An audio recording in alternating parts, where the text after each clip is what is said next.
Hi guys, today we will learn how to use summation in Google Sheets. Okay, so first we just want to learn how to total up this amount and total up this amount.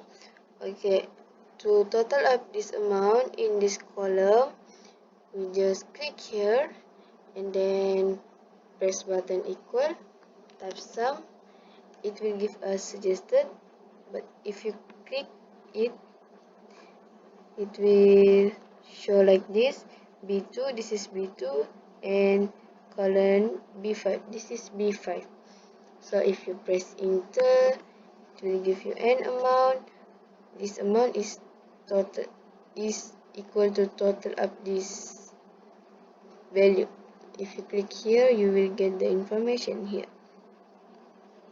Okay, next, if you want to total up this amount, this amount, Asha's amount, so just click here the same way.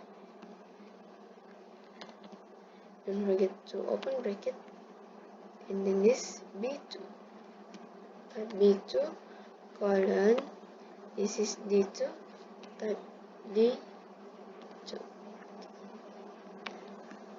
and then if you press button enter, it will give you an amount.